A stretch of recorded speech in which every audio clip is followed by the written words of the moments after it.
It's over 9,000!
Welcome, Super Elite Warriors, to Final Forum, a podcast for the discussion of all things Dragon Ball. I am your host, Jelly, an elite recruiting member of the Frieza Force, on a mission to find the best warriors from across the galaxy to join the greatest army of all time. And I am joined, as always, by my new recruit co-host... No. No what? I refuse to just do a podcast like we're not on the precipice of an invasion and just sit here and say, this is the beginning. Hello, Bekinney, and thanks everyone out there for joining us for another episode of Final Forum. You realize thousands of blood-eating plant monsters are about to descend from the sky and try to kill everyone on this planet, right? Yeah, and they're carbivore. The highest power level I've registered among them is barely 1,000. What are they going to do, bleed on us? A couple days ago, we thought Ventuvi were extinct and all remaining carbivore were almost brainless buffoons who couldn't beat children in a fight. Now we're staring down thousands invading us from within a Ventuvi dreadnought. No. Dreadnoughts were much more highly weaponized. You said so yourself. Whatever. Still, we're staring down something we thought no longer existed, and you think there are no other surprises? The 300,000 power level coming from inside the Ventuvi has fallen off by less than half, and I can't think there are more of them still inside that thing than outside. Meaning a Ventuvi itself probably has a power level of 100,000 or so. Our airstrike cannons can handle it. Or there's some kind of fighter inside, the likes of which we've never seen from the carbivore. A carbivore with a fighting level of over 100,000. Who's ignoring all prior evidence now? Doesn't the existence of a Ventuvi carrier tell us there might be something going on here that we don't have all the facts to understand?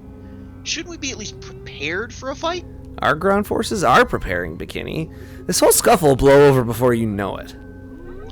Scuffle. No matter how many times you're proven wrong, you hold on to your delusions. It's really quite impressive. Thank you. And speaking of scuffles, while we wait and see what the carbivore's true intentions are... True intentions? They're clearly invading. We don't know that, and we cannot be the aggressors here. Perhaps this was once their planet, and they're merely confused to find others here. Perhaps this particular group is looking for a new home. Perhaps they're providing a show of strength in order to request admission to the Frieza Force. Perhaps with more Ventuvi at their disposal. None of that explains why they would have followed us, except for the last one. Which is why it's the best possible explanation. Which is why invasion is most likely. Well, be that as it may, the show must go on. And as I was attempting to say earlier, that speaking of scuffles, today we'll be talking about some of Goku's scuffles as he fights his way through Muscle Tower. And we'll be talking about episodes 35 and 36 of the Dragon Ball anime today. Episodes are called Cold Reception and Major Metallitron. And it starts with Goku freezing from the cold of the environment. The little girl brings him into her house, and she reveals that her name is Suno, or Snow, and she helps him warm up, and that's when the scouts who've been searching the area, the Red Ribbon Army scouts, break into the house. They terrorize the couple while Snow and her mom, they mess with some other people, but they kind of terrorize Snow and her mom while looking for Goku while he's in the bathroom. he busts out of the bathroom, beats them up, and he's like, "Boy, these are some bad guys." And Snow's mother is like, "Yeah, they're from the Red Ribbon Army. They live in, or they come from that big tower over there. They have captured our village chief. They treat us like garbage. It's all very bad things." And Goku's like, "I'll save you." And he runs out, but then he realizes it's cold.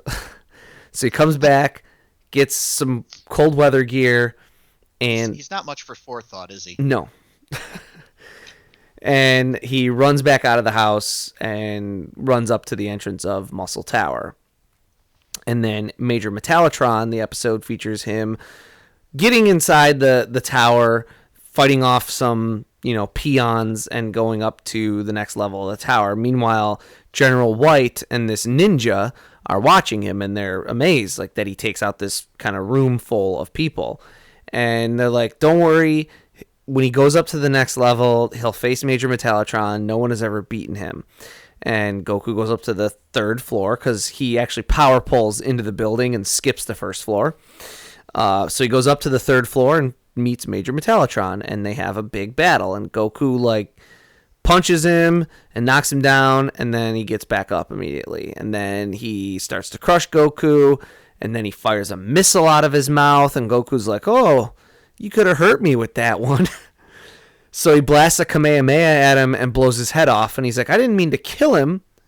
But then Metallitron gets back up because, surprise, despite the name Metallitron, he's a robot. So then they have another big battle, and Goku ultimately wins by just essentially breaking more and more pieces of Metallitron until his battery runs out. And then he goes up to the 4th floor, and that's how this episode ends. The full name of Muscle Tower is actually Red Ribbon Army White Core Base, but it's just known as Muscle Tower. It looks like a rook chess piece, and it's commanded over by General White. In the Japanese, he's Hawaito Shogun, which almost literally translates to General White. The Japanese use the term Hawaito to approximate white, so I guess we could say they say the H, as in white, as opposed All right, Stewie. General White. I'm saying what weird. Weird. Oh, come on. That one doesn't even have an H in it. So Toriyama says that Muscle Tower resides in a snowy Siberian-like tundra simply because he's trying to expand the world of Dragon Ball. He says it would just make no sense for all the stories he tells to only take place in China, so he just sets them basically wherever he wants and has a mind to do so. But you notice he specifically name drops Siberia as the type of environment where he draws the inspiration from. And at the point he mentions it, the only snowy environment we've seen is the one around Muscle Tower. So we can surmise that we're in Siberia. And it then makes sense that the commander, since we're in a snowy white area, is General White. That makes sense. I'll buy that. I'll buy it So for the girl $1. who rescues Goku goes unnamed in the manga, but in the anime they call her Snow. And then years later, Toriyama uses the name Snow, which is the Japanese approximation for Snow, when he does finally name the character. Either he gave it to them, or he just liked the name that they chose and rolled with it. I'm gonna roll with the latter of those. I mean, that seems pretty on brand for him, right? Snow's village is called Jingletown, but in true Toriyama fashion, rather than appear to be a bright, festive sort of place akin to the song that it's named for, Jingletown is put upon and downbeat and generally just seems like a kind of unhappy place. Further evidence of Toriyama being inspired by Bond comes from the anime for episode 35, oddly enough.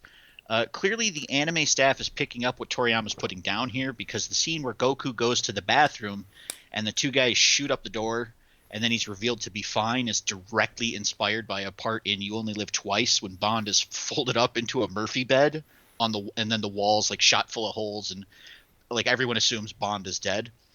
Nozawa Masako, who we haven't spoken about much yet, but is Goku's Japanese voice actress.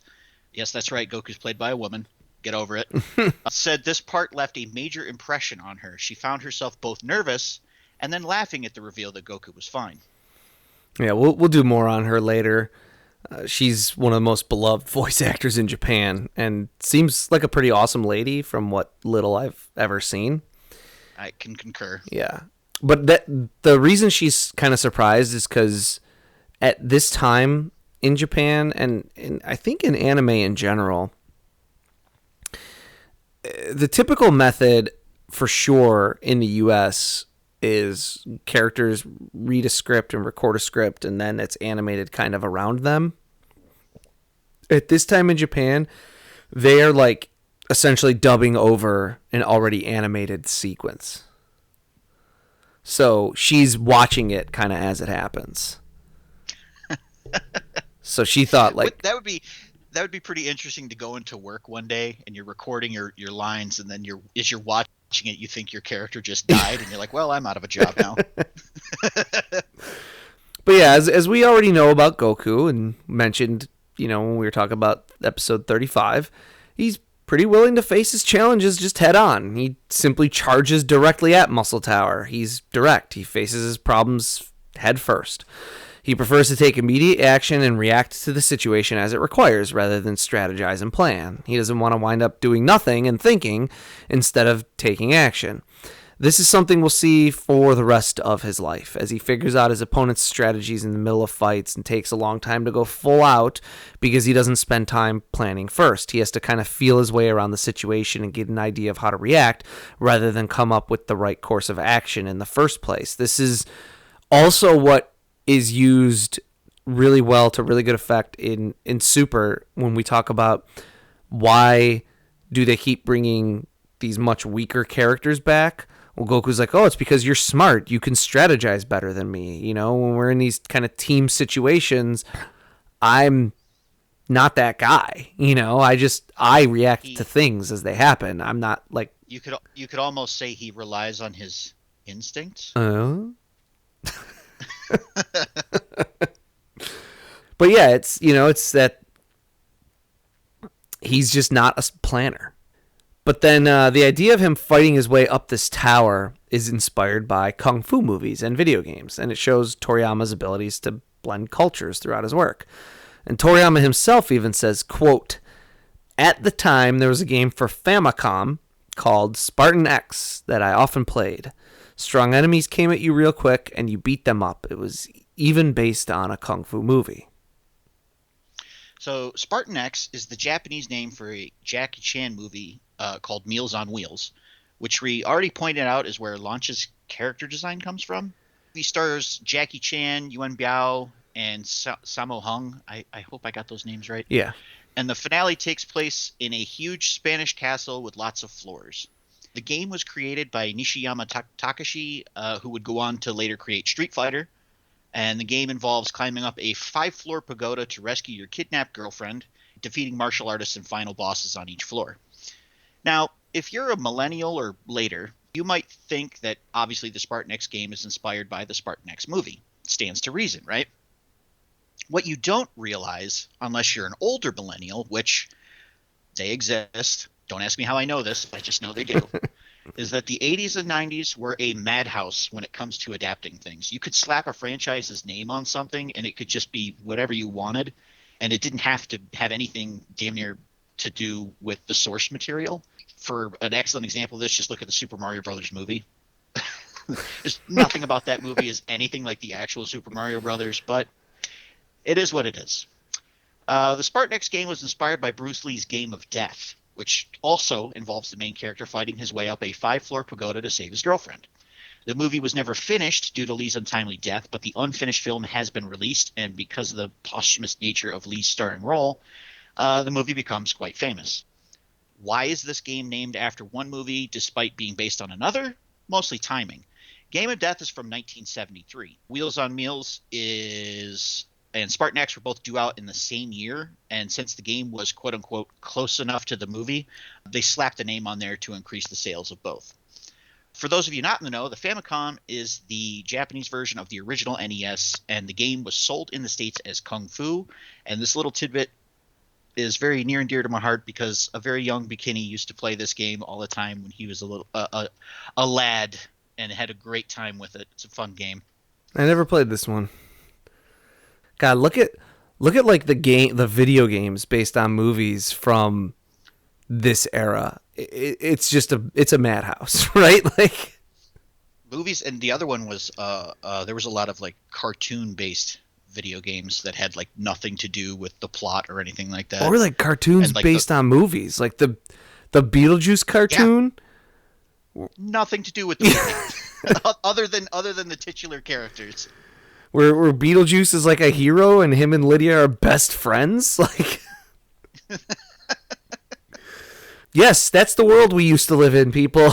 Like, just watch some of those Roger Corman movies. Have you ever seen like the really bad Fantastic Four? That's the Roger Corman movie. Oh yeah, and like Captain America, there was an old one. I think there was also a Nick Fury starring David Hasselhoff, if I remember correctly. There's also like a Doctor Strange that was made by Full Moon. Ooh, I haven't seen that. I'm gonna have to go look at Yeah. And I can't remember if that's maybe called something slightly different, but it's like there's a Doctor Strange movie that was made by Full Moon. that. Oh, that'll be a trip. But so it's ultimately pretty unlikely that Toriyama knew a lot of this stuff, right? But there's a serendipity behind the idea of Goku, who's a character that's based on Jackie Chan and Bruce Lee, being put into a situation inspired by a game based on, to lesser or greater extent, depending on which version of Spartan X you're talking about, a film from both of these men, right? In addition, though, to all of these pop culture references, the tower itself is a stand-in for Shugyo. As Goku goes through what is essentially training, as assigned by Roshi, he ascends the tower. As he ascends in strength, both internally and physically, he ascends the tower. This also ascends the difficulty of his challenge, so we've got a perfect little microcosm of Shugyo in a simple to understand form. It's the higher you go, the harder things get, but the stronger you get in response. In Asian cultures, these traditional towers, the pagodas, have an odd number of floors. Toriyama makes Muscle Tower have 6 floors to show his readers that this then is a Western creation. But he has Goku start on the 2nd floor, so he effectively only has to complete 5 floors, much like Bruce Lee in Game of Death, which is where Toriyama's primary inspiration comes from. You know, despite him saying Spartan X, remember Spartan X is based on Game of Death. Right. Also, similar to Lee in Game of Death, he starts first with skilled, but comparatively to later battles, paltry fighters who serve as just like a warm-up for the true battles ahead.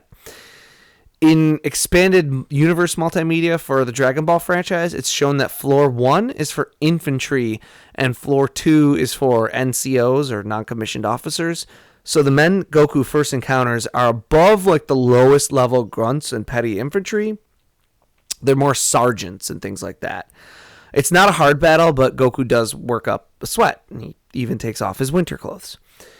Now, Major Metallitron has a pretty obvious, to us at least, influence. He's Arnold Schwarzenegger's Terminator, just with some tweaks. And he even says, "I'm back" at one point, which is just, come on. That is a clear homage to I'll be back. I mean, was there even any tweaks, really, when you think about it? His hair is red. Okay, fair enough. I'll give you that. So when Goku blasts Metallitron with his Kamehameha and thinks he's killed him, he claps his hands together twice and bows. In the Japanese, he utters a brief prayer, the very prayer for which Nam from the Tenkaichi Budokai was named. The 2 claps are to alert the spirit world that a new spirit is on their way. Goku does this despite Metallitron trying to kill him. This is because Goku doesn't view his opponents as evil enemies. He just kind of sees them as people who help him practice his Shugyo. If we're looking at the counteracting opposites, as we should be, we see Metallitron as a giant, muscle-bound beast of a man. So aside from being a machine and not a man, what's his flaw? Ego. He's overconfident. He believes the fight will be over shortly simply because he's so big and Goku so small. Goku undercuts his ego because he has none of his own and thus wins the fight. Remember, too, that all of the Muscle Tower stuff is insight into General White. As Toriyama often does, he uses the entire characteristics of a battle and the lead up to a battle to reveal things about the antagonistic character. He shows his characters for who they are through battle. It's not just Metallitron's ego on display, it's White's as well, and his obsession with muscles and brute strength. This is what's broken by Goku first, as he works his way through General White's tower and, metaphorically, the man's psyche. Yeah, all this muscle tower stuff it's a metaphor for Goku's Shugyo, but it's also like each level is a metaphor more or less for General White himself. That's the whole thing. He's more interested in the projection of a strong image as opposed to actual strength, and you see this through Metallitron not actually being a big strong man, but from being a machine. In the next few episodes, with Murasaki not necessarily being exactly what he seems, right, really kind of reinforces that idea. Yes.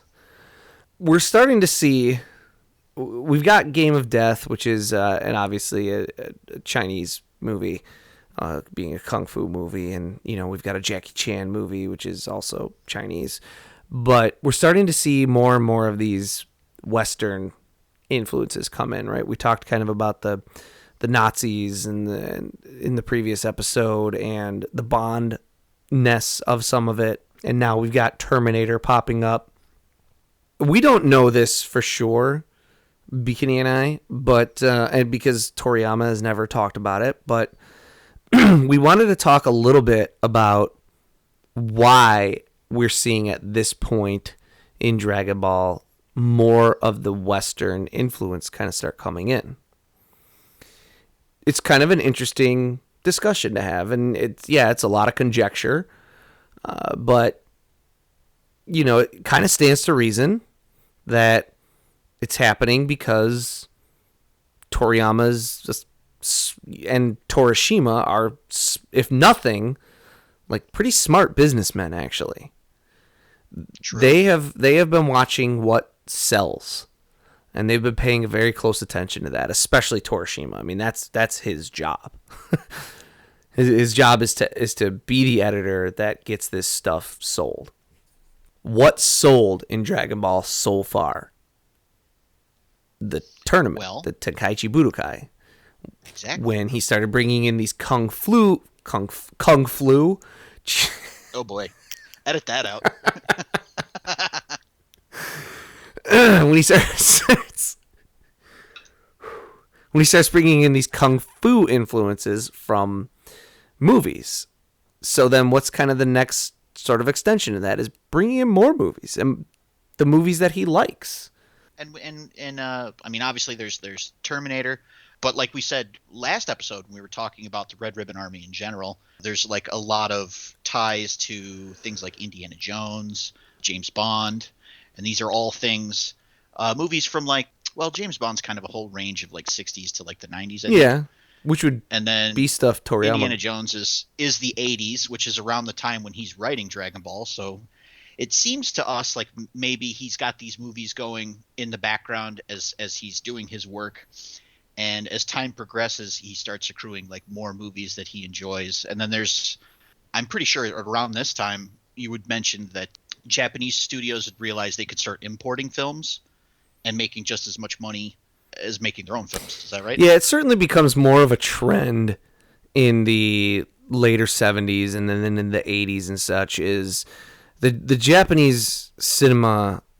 I mean, it's more of a thing of the 70s, but then this is also what causes more importation. Is in the 70s, cinema, especially in Japan, is on the ropes. TV has taken over.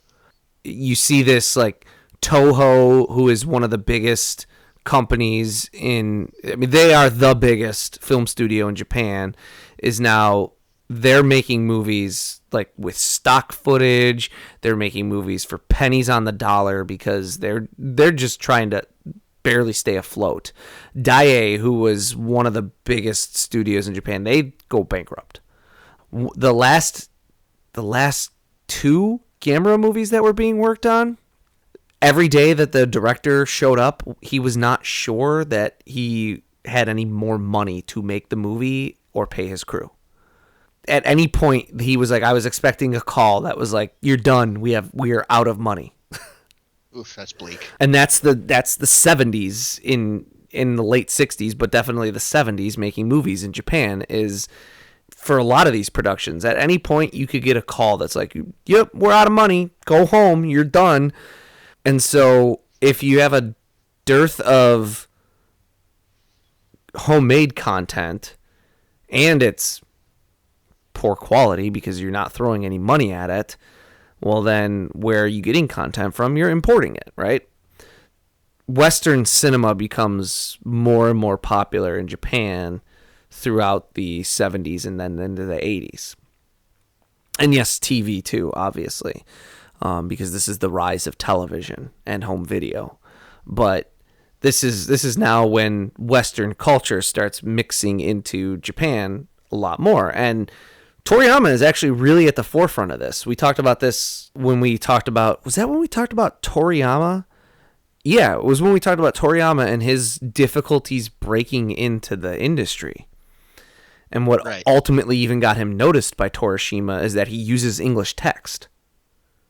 Yes, exactly. Torishima's like, nobody else was doing this at the time. I just thought it was interesting and different.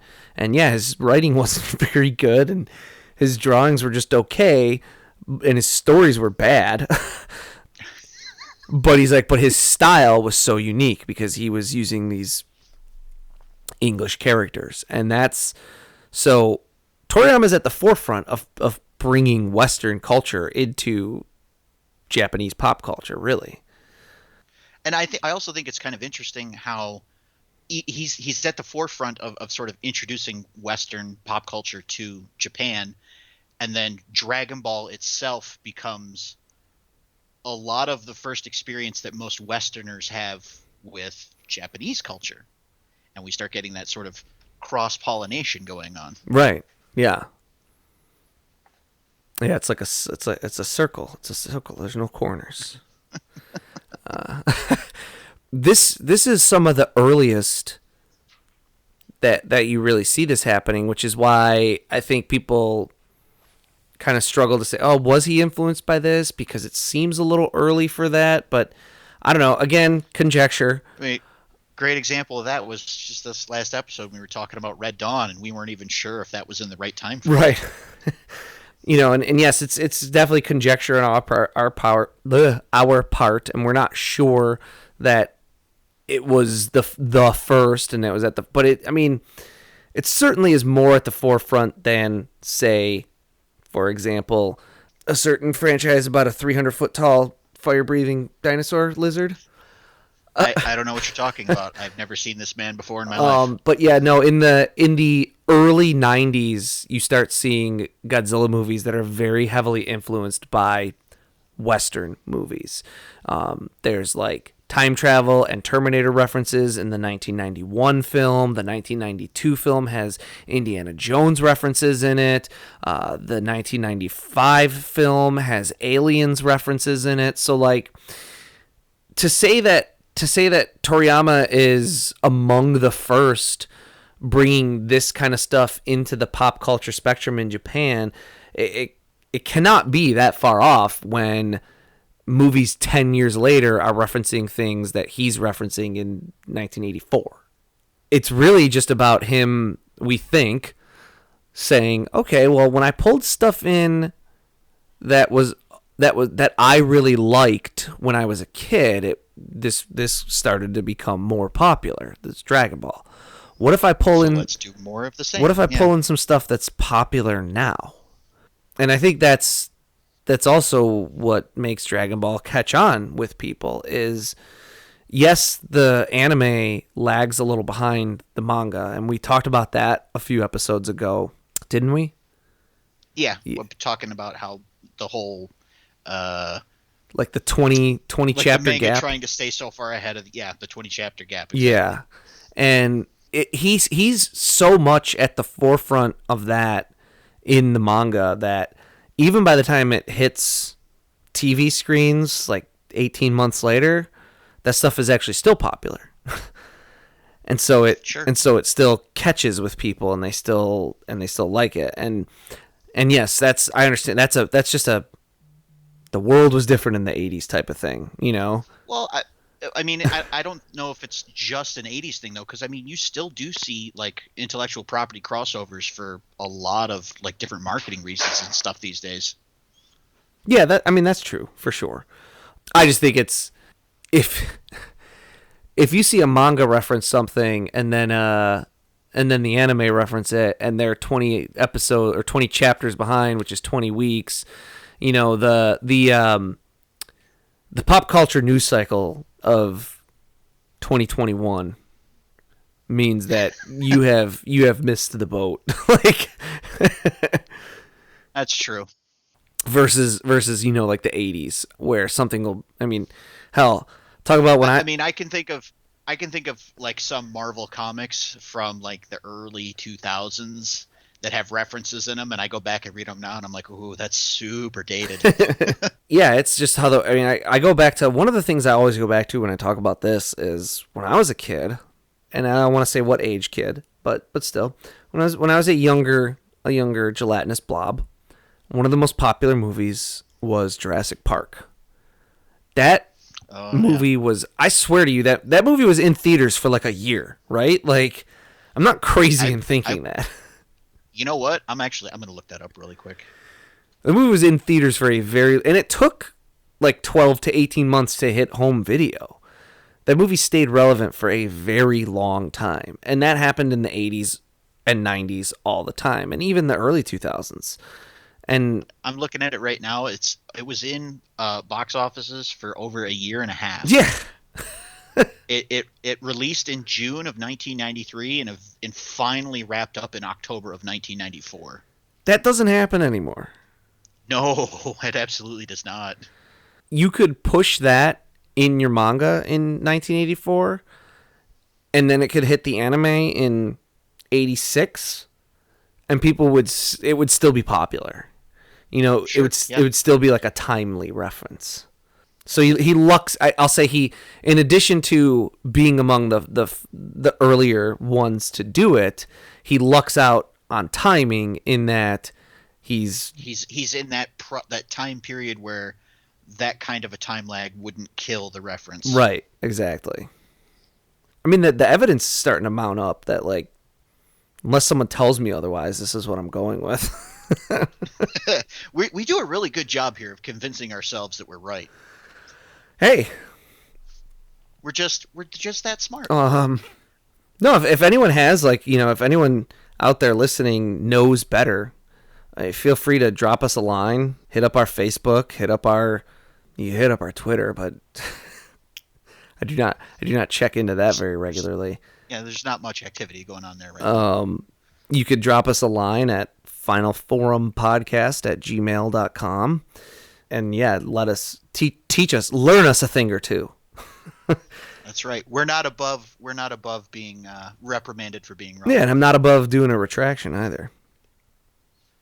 So think about it, folks. You could interact with us, and we could do a whole episode on how we were wrong and how you were right.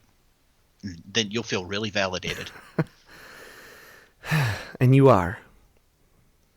Just so you know. Quick aside. Was anybody else bothered by the fact that Goku uses his power pole to skip the first floor of the tower, but not to go directly to the top of the tower? Man, don't worry about it. Don't think about it too much. Don't think it's a cartoon. Let it go. Well, I mean, if you look at the design of the tower, it looks like there's a, oh, is that called a parapet? Close enough. I know what you're talking about. It looks like there's one at the second floor, but then like floors 3, 4, and 5 are more just like the wall. Like there's nothing to land on.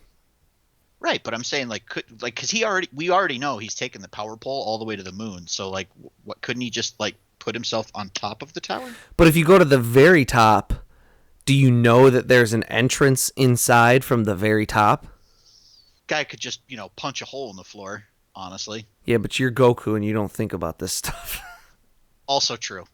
I just thought it was funny that he gets to the second floor and then General White's like, "Ha, you're gonna have to enter at the second floor and fight your way up to the top." when anybody with half a brain would go, well, no, I've got a power pole that can put me on top of the tower. How about I just skip all of the floors you want me to fight through?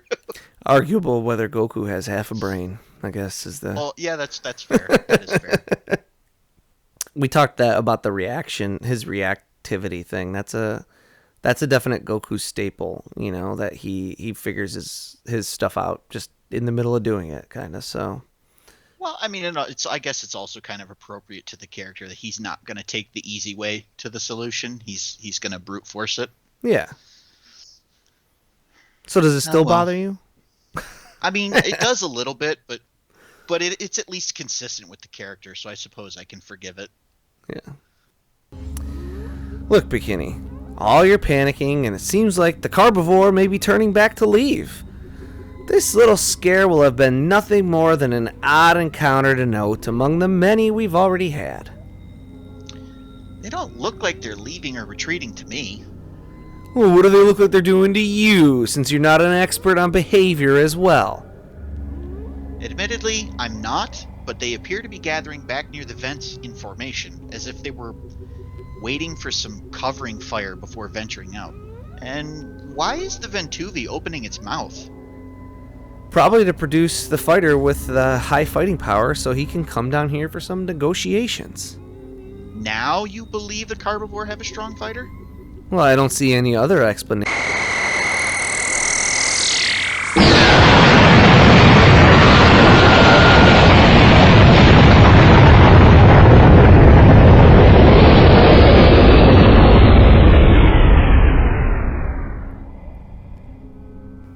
What the hell was that? You doubted whether there'd be an invasion, and an ancient space whale has just fired a massive beam out of its mouth and destroyed our barracks in their entirety. That's what.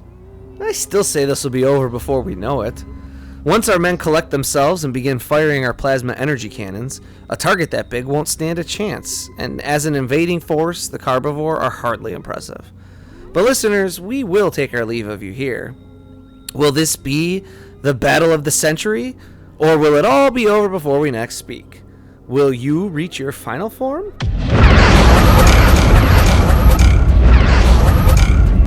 What the hell was that? Dreadnoughts. 10 dreadnoughts. 10? Well, listeners, what will the outcome of this battle be now that it's gotten much more interesting? Find out next time and help us achieve our final forum.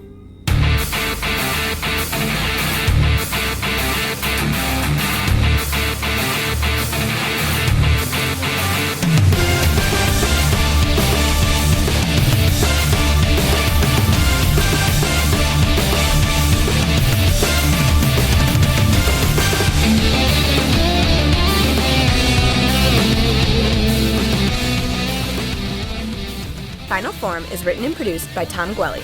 It is performed by Dan Kinney and Tom Gwelly. Our webmaster is Dan Kinney. Our theme music is provided by YouTube content creator GVG Kit.